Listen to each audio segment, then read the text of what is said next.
Today I'm going to be turning a small piece of black locust, attempting to get a little mini vase. I think they look pretty cool. I've made a few and I'm about to make another one. Hope you folks enjoy the video.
Well, I honestly don't have a clue on why I didn't hit record, but this project went fairly well. Of course, the video of me turning the inside of the small vase is missing, but there's nothing I can do about it now.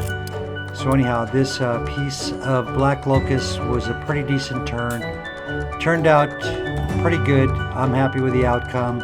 It's not a big vase. It's not a super tiny one as I wanted to make, but it's a small one, and it worked out. So anyhow, if you folks made it this far into the video, as always, I appreciate the support. and thanks for watching.